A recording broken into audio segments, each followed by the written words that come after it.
مگر یہ حقیقت تھی، آدمی کے ہاتھ اب اس سے گستاخیاں کرنے لگے، ہلکے ہلکے چھوتے ہوئے، جیسے وہ ایک مجسمے کی تعریف کر رہا ہو۔ تمہارا جسم کمال ہے، گورا رنگ، تم ایک ملکہ ہو۔ اینی نے آنکھیں کھولی اور اسے دور دھکیلنے کی کوشش کی، مگر اس کی گرفت مضبوط تھی۔ پلیز مجھے چھوڑ دو، میں یہ نہیں کر سکتی۔ ارے اب کیا؟ پیسے تو تمہیں چاہیے نا؟ اس کا لہجہ اب سخت ہو گیا تھا۔ سوچ لو، یہ موقع دوبارہ نہیں ملے گا۔ تمہاری ماں کی دوائیں، بہنوں کا کھانا، سب ٹھیک ہو جائے گا۔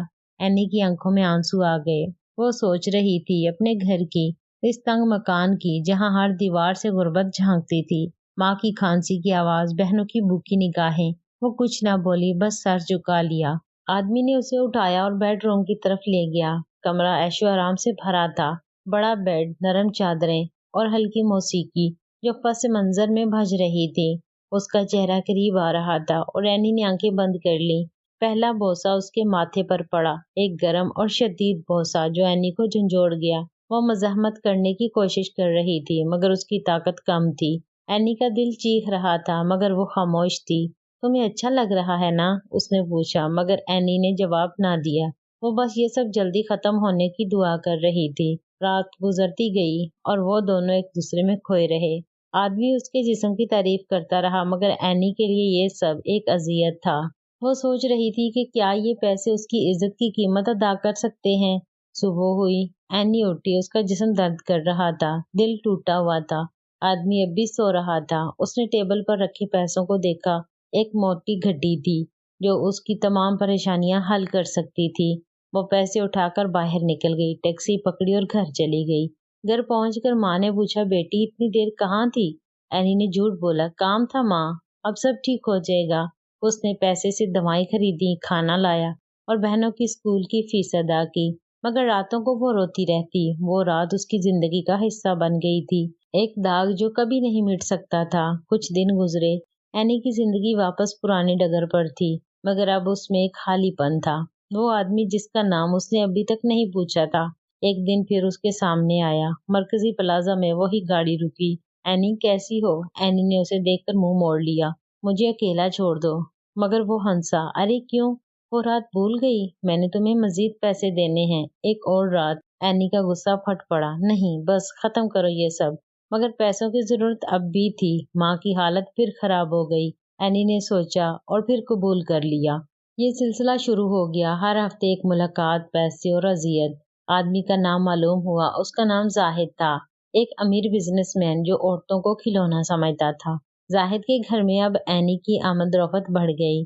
وہ اسے مہنگے تحائف دیتا، نئی ڈریسز اور پیار کی باتیں کرتا۔ تم میری جان ہو اینی، تمہارے بغیر نہیں رہ سکتا۔ مگر اینی کے دل میں نفرت تھی۔ وہ سوچتی، کیا یہ محبت ہے یا صرف جسمانی کشش؟ ایک دن زاہد نے کہا، اینی تم میرے ساتھ رہو، میں تمہاری فیملی کو دیکھ لوں گا۔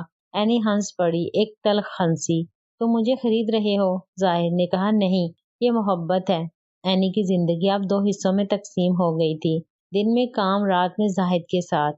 مگر ایک دن اس کی ایک بہن نے پوچھا، باجی تم اداس کیوں رہتی ہو؟ اینی نے کچھ نہ کہا، مگر دل میں طوفان تھا۔ وہ سوچ رہی تھی کہ اسے یہ سلسلہ توڑنا ہے۔ ایک دن زاہد کے گھر جاتے ہوئے اس نے فیصلہ کیا، آج آخری بار۔ زاہد اسے دیکھ کر مسکرایا، آؤ، آج ایک خاص پارٹی ہے، میرے دوست بھی ہیں۔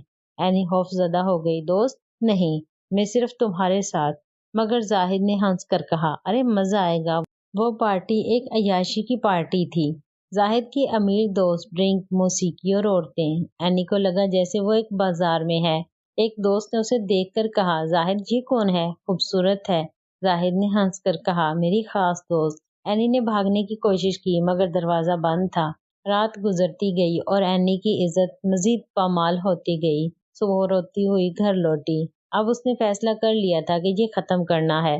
ماں سے بات کی، ماں ہم شہر چھوڑ دیں گے۔ ماں نے پوچھا، کیوں بیٹی؟ اینی نے سب بتا دیا۔ ماں رو پڑی، بیٹی معاف کر، یہ میری وجہ سے۔ دونوں نے مل کر شہر چھوڑنے کا پلان بنایا۔ اینی نے پیسے اکٹھے کیے اور ایک چھوٹے سے گاؤں چلی گئی۔ وہاں اینی نے ایک چھوٹی سی سلائی کی دکان کھولی۔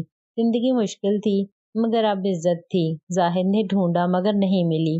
اینی کی زندگی اب نئی تھی، ایک زندگی جہاں وہ آزاد تھی، مگر وہ راتیں اب بھی اسے یاد آتی تھی، ایک سبق کی طرح۔ اس کہانی سے ہمیں یہ سبق ملتا ہے کہ ہمیں کسی کی مجبوری کا فائدہ نہیں اٹھانا چاہیے۔ امید ہے دوستو آپ کو یہ کہانی اچھی لگی ہوگی۔ اگر اچھی لگی ہے تو ویڈیو کو لائک اور شیئر ضرور کریں اور میرے چینل اردو باکس کو سبسکرائب کر لیں۔ شکریہ۔